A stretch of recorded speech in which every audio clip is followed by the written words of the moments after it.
Welcome to Mission APSC AG YouTube channel. আজি mainly আমি discuss কৰিবলৈ লৈছো এটা most dangerous natural disaster ওপৰত আৰু হেতু হৈছে earthquake. যদি আপোনালোকে previous data চাবলৈ যায় তেতিয়া হলে দেখা পাব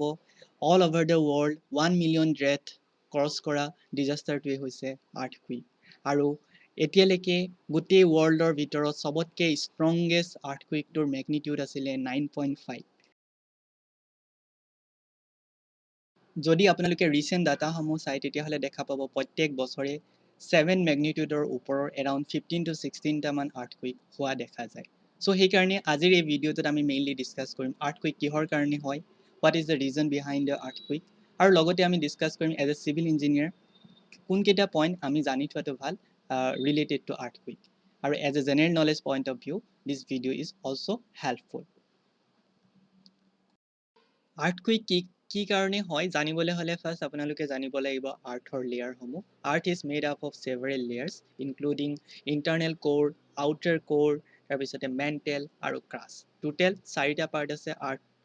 আৰ্থৰ আৰু lower mantle inner core outer core আৰু upper mantle আৰু crust so এইকেইটা পাৰ্ট আপোনালোকে ফাৰ্স্ট জানিব লাগিব crust টো হৈছে basically the outermost layer of the earth and it is made up of several large plates মানে যেটো আমাৰ আউটাৰ লেয়াৰ হয় হেতু ক্ৰাষ্ট বুলি কয় আৰু ক্ৰাষ্টত বিভিন্ন ধৰণৰ ডাঙৰ ডাঙৰ লাৰ্জ প্লেট আছে আৰু এই প্লেট সমূহক আমি কওঁ টেকটনিক প্লেটস আৰু এই টেকটনিক প্লেটস বিলাক কি হয় কনস্ট্যান্টলি মুভ কৰি থাকে এটা জায়গাৰ পৰা এটা জায়গালৈ ফিগাৰটো আপোনালোকে দেখা পাই আছে these are nothing but tectonic plates তাৰ পিছত যেহেতু টেকটনিক প্লেট বিলাকে কনস্ট্যান্টলি মুভিং কৰি থাকে সো দুখন প্লেটৰ মাজত কি হ'ব পাৰে ইন্টাৰেকশন হ'ব পাৰে সো ইন্টাৰেকশন বিভিন্ন ওয়েজত হ'ব পাৰে টোটাল মেইনলি তিনটা ওয়েজত হ'ব পাৰে প্ৰথমটো হৈছে যদি দুখন প্লেট এনেকে আউটওয়াৰ্ড ডাইৰেকশনত আহে সেকেন্ড কন্ডিশনটো হল দুখন প্লেট যেতিয়া ইনওয়াৰ্ড ডাইৰেকশনত ইন্টাৰেক্ট কৰে আৰু থাৰ্ডটো হৈছে যেতিয়া হৰাইজন্টালি দুখন প্লেট থাকে they can slide each other so mainly we have three types of condition প্ৰথমটো হৈছে divergent condition and second is you can say convergent condition another is sliding condition যাক আমি transform boundaries বুলি কওঁ so ইয়াতে mainly মই আপোনালোকক কেইখনমান ফিগাৰ দেখাইছো প্ৰথম ফিগাৰটো বিশেষকৈ যেতিয়া দুখন প্লেট এনেকে আউটওয়াৰ্ড ডাইৰেকশনত যায় ক্ৰিজ ফৰ্মেশন হয় ইয়াতে আপোনালোকে দেখাই পাইছে ক্ৰিজ কেনেকে ফৰ্মেশন হয় সো ক্ৰিজ ফৰ্মেশন হোৱাৰ কাৰণে সেই যেটো জয়নিং পইণ্ট হয় তাতে কি হয় গ্ৰাউন্ড চেকিং হয় that is the reason then secondly convergent conditionত কি হয় মেইনলি ভ্যালি ফৰ্মেশন হয় যেনেকে ডাইভাৰজেন্ট কন্ডিশনত ক্ৰিজ ফৰ্মেশন হয় কনভাৰ্জনত ভ্যালি ফৰ্মেশন হয় আপোনালোকে চাব পাৰে কনভাৰ্জনত কি হল এটা প্লেট তললে আহি যায় that means some valley kind of structure is forming so because of that hey boundary to ground motion বা ground shaking hobo pare so hekhini asile mainly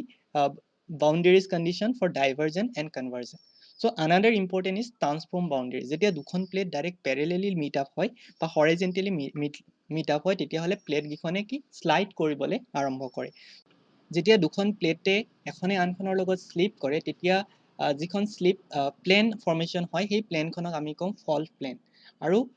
location বিলো দা আৰ্থ surface where the earthquake start is called hypocenter আৰু যেটো আমি ইপিসেন্টাৰ বুলি কওঁ ইপিসেন্টাৰটো directly সাৰফেসৰ ওপৰত থাকে directly above the surface is called epicenter ফিগাৰত আপোনালোকে দেখাই পাই আছে ইপিসেন্টাৰটো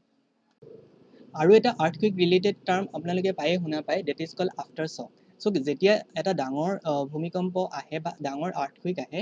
কিছু সময়ৰ পিছত aftershock অহাৰ probabilityও থাকে aftershock অহা মানে কি same locationত যদি সৰু smaller টাইপৰ shock আহে তেতিয়া হলে তাক আমি কওঁ basically aftershock যেতিয়া আৰ্থকুইক এটা হয় তেতিয়া কি হয় sudden release of energy হয় from the tectonic plate যিবিলাক tectonic plate হয় হিহঁতৰ পৰা sudden energy release হয় আৰু সেই release energy release হোৱাৰ কাৰণে কি হয় কিছুমান seismic wave generated হয় আৰু সেই seismic wave বিলাকে outward directionত radiate কৰে from the epicenter আৰু সেই wave বিলাকে mainly ground motionত participate কৰে so mainly earthquakeৰ ক্ষেত্ৰত দুটা টাইপৰ wave generate হয় প্ৰথমটো হৈছে primary type বা p type and second হৈছে secondary type p type waves is similar to the lightning and S waves that is secondary type of waves bilak thunderstorm jibilak hoy hebilak mainly just because of the S waves so mainly ki hoy ground dot P waves se besi speed ot travel koribo pare whereas S wave mainly lower rate ot as compared to P waves sotke travel koribo pare চ' সেইখিনিৰ কাৰণে mainly দিছ wave generation হোৱাৰ কাৰণে ground motion চেকিংটো অকাৰ হয়। আপোনালোকে ফিগাৰত এতিয়া দেখা পাই আছে যে কেনেকৈ পি ৱেভবিলাক ট্ৰেভেল কৰে। This is the travel procedure of P waves. P ৱেভবিলাক কেনেকৈ এটা লেয়াৰৰ পৰা এটা লেয়াৰলৈকে ট্ৰেভেল কৰে, সেই তাৰ ফিগাৰটো আপোনালোকে ইয়াত দেখা পাই আছে। ঠিক তেনেধৰণে এছ ৱেভটোৰ ট্ৰেভেল কৰাৰ যিটো ডাইৰেকশ্যন হয়, this direction is also' different from S waves. So' সেইখিনি আছিলে পি আৰু S wave related important point. Earthquake related দুটা ইম্পৰ্টেণ্ট পইণ্ট সদায় মনত ৰাখিব। প্ৰথম পইণ্টটো হৈছে আৰ্থকুইক মেজাৰ কৰে ৰিক্টাৰ স্কেলত, আৰু ছেকেণ্ড পইণ্টটো হৈছে আৰ্থকুইকৰ যিখিনি ৱেভ ফৰ্মেশ্যন বা ৱেভ প্ৰপাগেশ্যন এইবিলাক ৰেকৰ্ড কৰে বেচিকেলি ছেচিমোগ্ৰামত, আৰু যিখন গ্ৰাফ বনোৱা হয় ৱেভ প্ৰপাগেশ্যনৰ সেইখনক কোৱা হয় ছেচিমোগ্ৰাফ। চ' সেইখিনি আছিলে গোটেই ইনফৰ্মেশ্যনখিনি যিখিনি এজ এ ইঞ্জিনিয়াৰ বা as a general knowledge point of view জানিব লাগে। চ' বিশেষকৈ কিহৰ কাৰণে আৰ্থকুইক হয়, what is the main reason behind that, সেই গোটেইখিনি মই ইয়াতে ডিছকাছ কৰিবলৈ ট্ৰাই কৰিলোঁ। যদি আপোনালোকে ভিডিঅ'টো ইনফৰ্মেটিভ বুলি ভাবিছে, কাইণ্ডলি ভিডিঅ'টো লাইক কৰিব, শ্বেয়াৰ কৰিব ফ্ৰেণ্ডছৰ মাজত, বিকজ আৰ্থকুইকৰ বিষয়ে সকলোৱে জানে, বাট আৰ্থকুইকৰ মেইন ৰিজনছবিলাক কি, হোৱাট আৰ দ্য চাইণ্টিফিক এক্সপ্লেনেশ্যনছ, সেইখিনি কিন্তু এতিয়ালৈকে মানুহে ডিটেইলছত হয়তো বহুত কম মানুহেহে জানে। চ' সেইকাৰণে এই ভিডিঅ'টো যদি আপোনালোকে চাই কিবা হ'লেও আৰ্থকুইকৰ বিষয়ে অকণমান জানিব পাৰিলে, চ' কাইণ্ডলি ভিডিঅ'টো লাইক কৰিবলৈ নাপাহৰিব, কমেণ্ট ছেকশ্যনত জনাবলৈ নাপাহৰিব। থেংক ইউ ফৰ ৱাচিং।